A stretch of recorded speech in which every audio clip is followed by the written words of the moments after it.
Assalamualaikum warahmatullahi wabarakatuh. Halo teman-teman, pada kesempatan kali ini saya Dinda Disti akan mereview kembali materi bab 1 dan bab 2 Geografi kelas 12. So, stay tune ya. Baiklah teman-teman, kita akan membahas bab 1 terlebih dahulu, yaitu konsep wilayah dan tata ruang. Nah, sebelum memasuki materi lebih dalam, kita harus nih, wilayah. Apa sih pengertian wilayah? Wilayah merupakan bagian permukaan bumi yang dalam hal-hal tertentu dapat dibedakan dengan bagian-bagian lain di sekitarnya. Jadi, di suatu wilayah terdapat suatu ciri khas yang dapat membedakan wilayah satu dengan wilayah yang lainnya. Contoh, wilayah perdesaan berbeda dengan wilayah perkotaan. Begitu juga dengan wilayah industri yang berbeda dengan wilayah pertanian. Kemudian selanjutnya kita akan membahas konsep wilayah. Yang pertama, wilayah homogen. Wilayah homogen adalah tempat di mana populasi di suatu area memiliki karakteristik yang khas. Wilayah homogen didasarkan pada kriteria alam seperti karakteristik fisik, misalnya ketinggian atau iklim. Kemudian selanjutnya wilayah fungsional. Wilayah fungsional ditandai oleh fokus utama pada beberapa aktivitas, biasanya seringkali bersifat ekonomi. Contoh wilayah fungsional adalah daerah metropolitan yang terdiri dari kota besar dan banyak kota kecil yang mengelilinginya. Contohnya Jabodetabek. Kemudian yang ketiga adalah wilayah vernakular atau wilayah perseptual. Sesuai dengan namanya, perseptual, persepsi. Wilayah perseptual adalah wilayah yang ada di dalam pikiran sejumlah besar orang. Pendeknya, wilayah vernakular memiliki identitas unik seperti persepsi orang tentang wilayah tersebut. Misalnya Bogor sebagai kota hujan, Pekalongan kota batik, dan Banda Aceh sebagai kota serambi Mekah. Kemudian selanjutnya perwilayahan.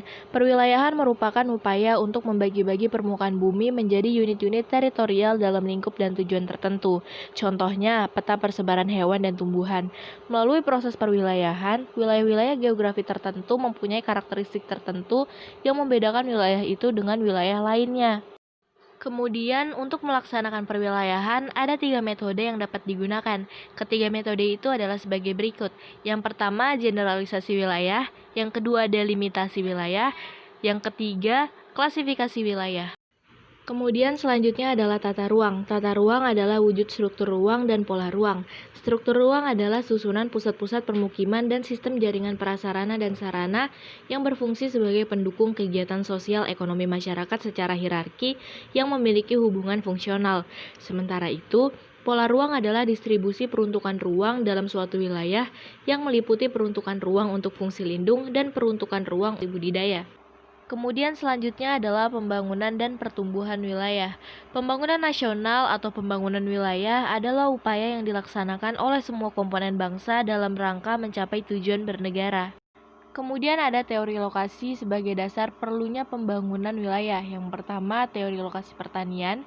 Yang kedua, teori lokasi industri. Yang ketiga, teori lokasi tempat sentral. Yang keempat, teori kerucut permintaan. Yang kelima, teori kutub pertumbuhan. Dan yang terakhir adalah teori kutub pembangunan. Konsep-konsep pembangunan wilayah ada 4. Yang pertama, konsep pembangunan wilayah berbasis sumber daya. Yang kedua, konsep pengembangan wilayah berbasis penataan ruang. Yang ketiga, konsep pengembangan wilayah terpadu yang menekankan kerjasama antar sektor. Dan yang terakhir adalah konsep pengembangan wilayah berdasarkan klaster atau faktor-faktor geografi yang digunakan untuk mempertimbangkan pembangunan wilayah. Yang pertama, faktor topografi. Yang kedua, faktor klimatologi. Yang ketiga, faktor hidrografi. Yang keempat, faktor sumber daya hayati. Dan yang terakhir adalah faktor demografi. Ada 3 aspek utama pembangunan. Yang pertama, faktor-faktor produksi itu bersifat lokasional. Yang kedua, setiap kegiatan usaha cenderung melakukan pemusatan kegiatan ekonomi secara spasial. Yang ketiga, distribusi barang dan jasa antar wilayah juga tidak mungkin terjadi secara sempurna. Kemudian selanjutnya, pentingnya daya dukung wilayah untuk perencanaan pembangunan wilayah. Yang pertama, ada daya dukung lahan pertanian. Yang kedua, ada daya dukung lahan pemukiman. Yang ketiga, ada daya dukung fungsi lindung. Yang keempat, ada daya dukung ekonomi wilayah. Yang kelima, daya dukung ekologi. Kemudian tujuan pembangunan wilayah. Salah satu tujuan pembangunan wilayah adalah membentuk institusi baru yang mendukung perekonomian daerah.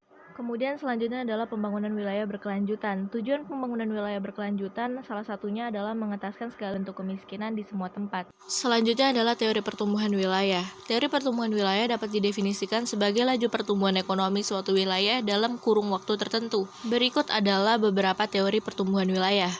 Kemudian selanjutnya perencanaan tata ruang. Perencanaan tata ruang ini meliputi wilayah nasional, provinsi, serta kabupaten atau kota. Dalam penerapan tata ruang wilayah, ada beberapa permasalahan yang terjadi. Berikut adalah beberapa permasalahan tersebut.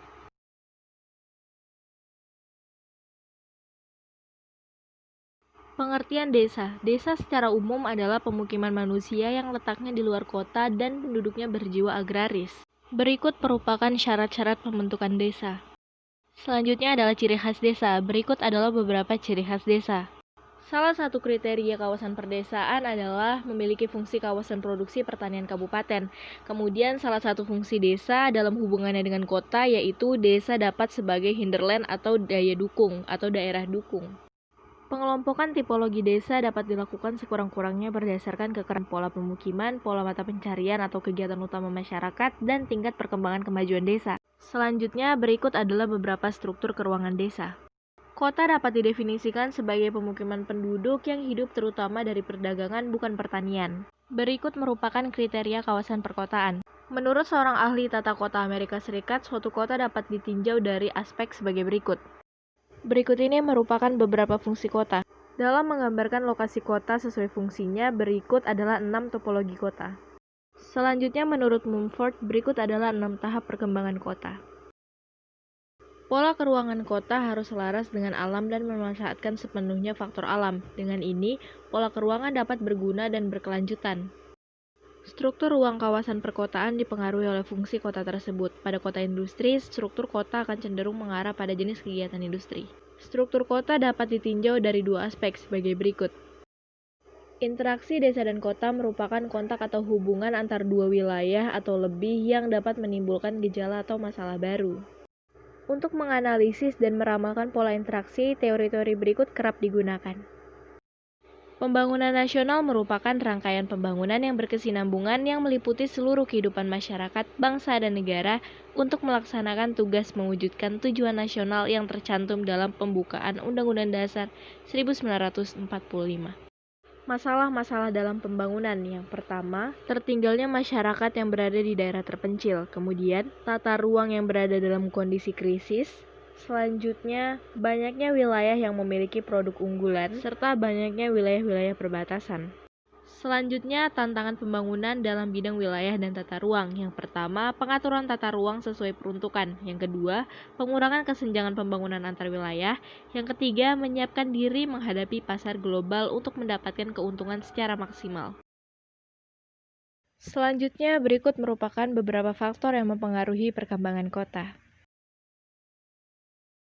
Dampak positif perkembangan kota bagi masyarakat kota. Yang pertama, perkembangan kota dapat memperluas kesempatan kerja dan meningkatkan taraf hidup masyarakat. Yang kedua, perkembangan kota dapat memperluas layanan dasar menjadi lebih baik. Kemudian berikut merupakan beberapa dampak negatif perkembangan kota bagi masyarakat kota. Nah, kalau tadi kita sudah membahas dampak positif dan negatif perkembangan kota bagi masyarakat kota, sekarang kita akan membahas dampak positif dan negatif perkembangan kota bagi masyarakat desa. Dampak positif perkembangan kota bagi masyarakat desa. Yang pertama, orang yang melakukan urbanisasi mempunyai harapan untuk mendapatkan standar hidup yang lebih baik. Yang kedua, urbanisasi dapat menjadi strategi alternatif untuk bertahan hidup bagi penduduk desa. Selanjutnya, dampak negatif perkembangan kota bagi masyarakat desa. Yang pertama, perkembangan kota yang menarik perpindahan penduduk desa ke kota akan membuka kemungkinan akan berkurangnya tenaga produktif di desa. Yang kedua, perkembangan kota dapat mengubah fungsi lahan yang berdampak bagi biosfer global. Yang ketiga, semakin sempitnya lahan pertanian karena perkembangan kota membuat penduduk desa mengalami kesulitan untuk menghasilkan produk pertanian. Kemudian berikut ini merupakan dampak positif dan negatif pembangunan kota bagi lingkungan.